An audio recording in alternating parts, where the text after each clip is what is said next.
Good afternoon, students. We sent this video out just so we could make sure that everyone heard the same thing as it relates to the final exam exemption policy and also what we refer to as the Wimberley High School Honor Code.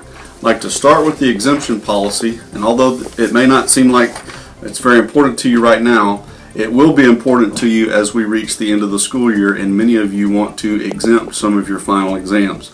I'd like to hit some of the high points for you real quick. You will also be discussing this in your advisory classes today. The first criteria that we look at when it comes to final exam exemptions is attendance. Students must have 95% attendance in their classes in order to be exempt.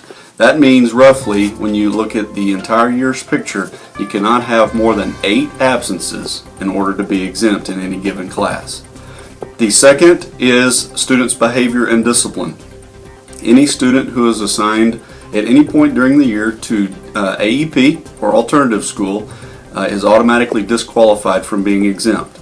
In addition to that, any student who is assigned to ISS for 3 different infractions. So if you get 3 different placements in ISS, that would also disqualify you from being exempt.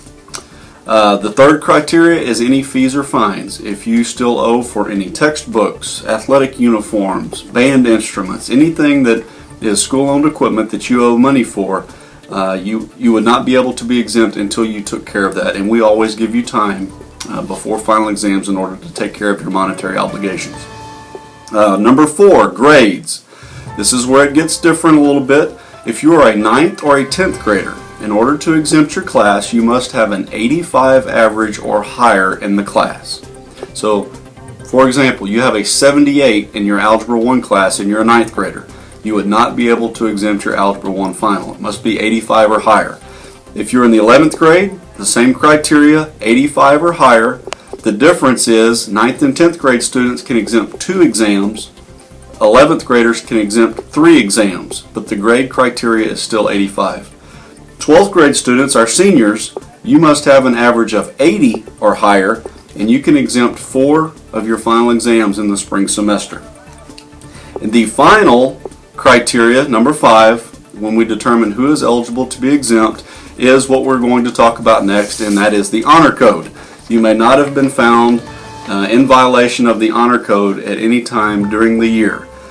What is the Honor Code? The Honor Code is a document that was given to you in your Texan Guidelines packet that all of you have signed off on. The Honor Code simply is this. We're asking that all of our students uphold honesty and integrity when it comes to their academic assignments throughout the year. As we mentioned the first day of school when we met in the theater, academic dishonesty, cheating, plagiarism comes in many different forms, especially as we introduce electronic or technological devices to you this year. It could be as simple as copying someone's homework, which obviously is not allowed.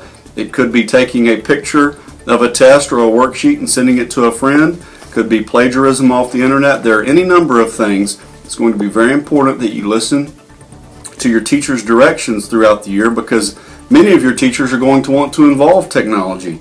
But make sure you listen to your teacher's directions and you know what is involved with each assignment, because any violation of the Honor Code would disqualify you from being exempt. Furthermore, if you violate the Honor Code, that is a separate infraction, and we want to talk about that up front. You'll receive a 0 for the grade, your parents will be notified, and automatically you will be assigned a day of ISS. Those are the 3 things that happen to every student anytime there's a situation involving academic dishonesty. The 4th thing is disqualification from exemption of final exams. Hopefully that will clear up some of your questions on these 2 documents. We're going to be talking about it more in advisory today. Hope you're all off to a great start 2013 to 2014, and we're going to have another video here with some of your peers to discuss the anti-bully pledge. What's up, Wimberley? I'm Hunter, and we're here to talk to you today about bullying and kind of some of the problems we have here at Wimberley. We have an awesome student body here, but we're not exempt from all this, and there's stuff that all of you can do to help. Well, hey, Wimberley High School. My name's Reed, and I'm here with Hunter and Maggie and Jackson. We're going to talk about bullying. And bullying, I think we're really lucky to live in a school, or to go to a school that it isn't the stereotypical like cartoonish bullying that you see in the movies or whatever. It's not the big kid that takes the kid's lunch money or whatever. And we're lucky in that sense. There isn't much fighting, but there are things that we don't usually think about. We don't usually relate to bullying. And these things can happen over the internet.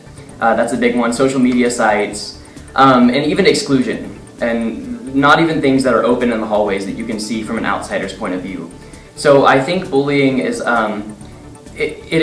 we need to start looking at it from more of a student point of view. And things like not inviting somebody or treating somebody like an outsider. And we need to start opening our perspective on that. So if you see anything, if you see any bullying or somebody that's not being treated like the others, open up to them. I mean, this is high school. We're not gonna stay in the same cliques or whatever in real life. So let's give everybody the same opportunity and treat everyone as equals. Everybody love everybody, in the words of Miss Van Hoosier.